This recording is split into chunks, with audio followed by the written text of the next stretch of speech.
Hi guys, thank you for joining me again for another video. Welcome.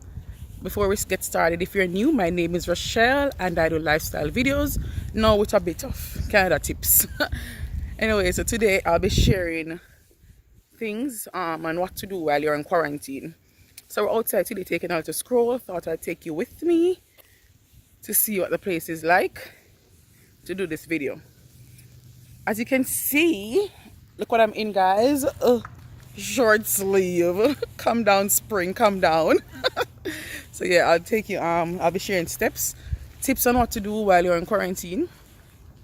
Just to kind of get this process started, get kicking so that when you leave quarantine, you're not figuring out stuff. Alright, so that's what we'll be sharing today. Guys, we're trying to see if we can walk to the park. I'm not sure if we're gonna make it. We might turn back because we're going somewhere too, so we don't really have a lot of time. So it's almost clear of snow. Run it over that side. I mean, over our side is good. So the roads are almost cleared. Can't wait. Jeez. Oh, you hear me can't wait like a long time to hear. I'm gonna tell you that already. Oh god. Anyways, let's get into the video. Welcome back, guys, to another video. As I said, if you're new, my name is Ruschelle. Don't forget to like, to comment, to share, and to subscribe. Tell a friend to tell a friend to tell a friend. Alright, so I'll be sharing tips on what to do while you're in quarantine. Alright, so one of the first things that you'll do once you get to Canada and you fill out the Arrive Canada app, it will allow you to track your progress, so you'll know how far you are. So the app counts. Your first day is the first day you enter Canada, regardless of where you're going.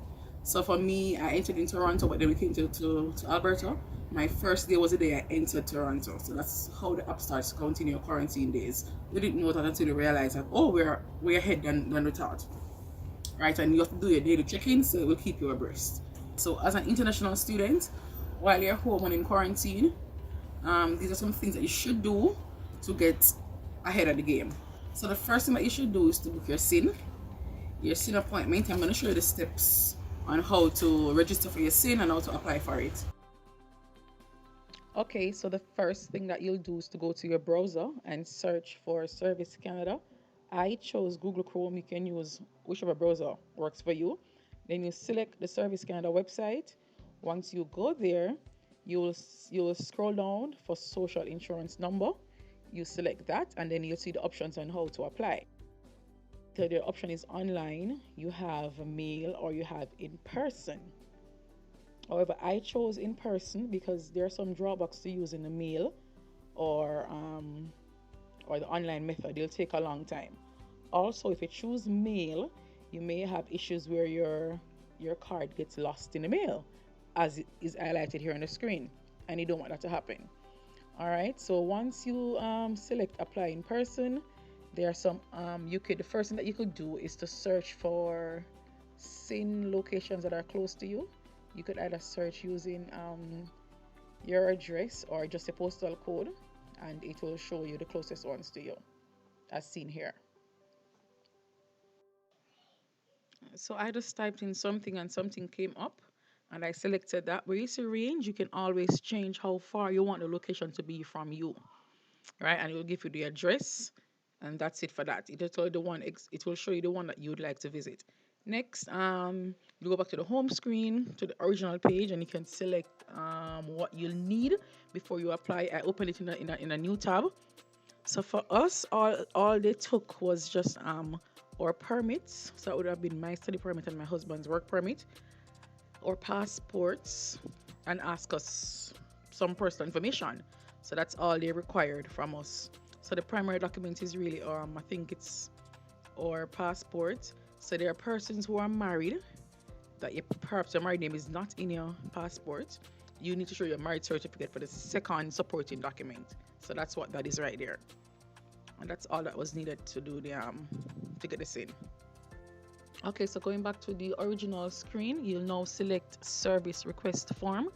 This is where you'll be able to book the appointment, right? So you have to fill out some questions.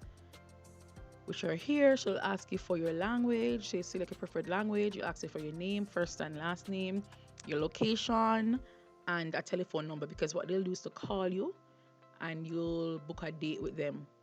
All right. So below, after that, you'll select below the options that suits you. So I selected social insurance and to get additional information because they'll tell you what you need and stuff like that.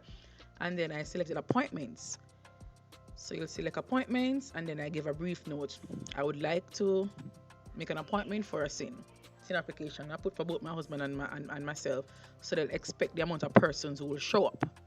Right. So once this is done, it gives you, you'll press submit, and it gives you it's a reference number, and say that somebody will contact you within 2 days. They call me the first one I did, they call me this first day, the same day. The second one, they call me the second day. That's because I did it in the night though. But it's easy as that. You book your date and then you show up. Please be on time. Okay, the next thing that you should do is also open a bank account. What we did was, on the same day that we did our sin, we booked an appointment to open a bank account, because it's Corona now, we have to book an appointment for everything. So after our sin, we went to the bank and we got our bank account. The sin doesn't take long at all.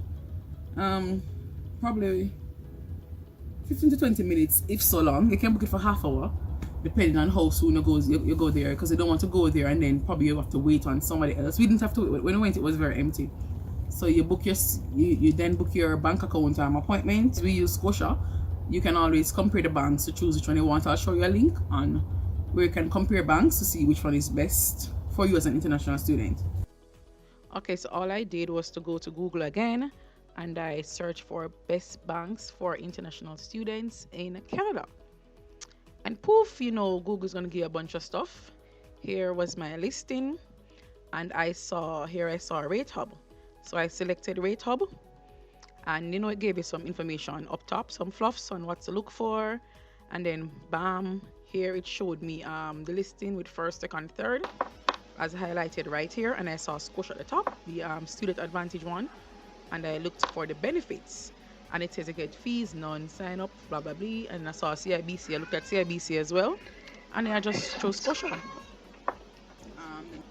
account, all I needed to show was that I was a full-time student, so I took my enrollment letter, and that was it. Oh, I didn't even ask for the study permit or anything. They just asked for the enrollment letter to show that yes, she's enrolled in school, and I was able to add my husband to that account, so we have one account with both of us names on it. That process was a bit long and tedious though. We were in the bank for a bit, even though it's way easier than opening a bank account in Jamaica. When I'm asking for reference, this, that. They didn't ask for anything. When they asked for our IDs, it's getting cold now. It's getting windy. But yeah, that process it took a bit of time, but then we did everything in one. We did our online banking, got our cards, so it probably adds up to us to why it took so long. But yeah, that's all they asked for to open a bank account. The next thing that we did was we applied for our healthcare. So it's me, my husband, was an open work permit, and my daughter. She's one, so she got a visitor status because since she won't be going to school. So we applied for our healthcare there. What we used to apply for it was just because we needed to show proof of address. What we used was that application from the bank. They accepted that, and we're able to use. I know not all provinces will give healthcare so soon. Some of them may have to wait a couple months, but here in Alberta, you get the healthcare once you're here, you have legal status. So that's what we did. Also, for the healthcare, they told us it would have taken 2 weeks for us to get it, but no, we got it in 1 week because it went the Monday after quarantine, and the following Monday we got it through the mail. Yeah, so that was a real quick process, easy cheesy. So now we have healthcare aid, plus my school gives it to me as well. So that's the general one, Canada offers free healthcare, so that's the one for Alberta. But then I have this private one at my school as well. But that didn't take any long time. As I said, we got it in less than 2 weeks time. Okay guys, had to go for the jacket, I got cold. But that's it for this video. Don't forget to like, comment, to share, and to subscribe. Bye!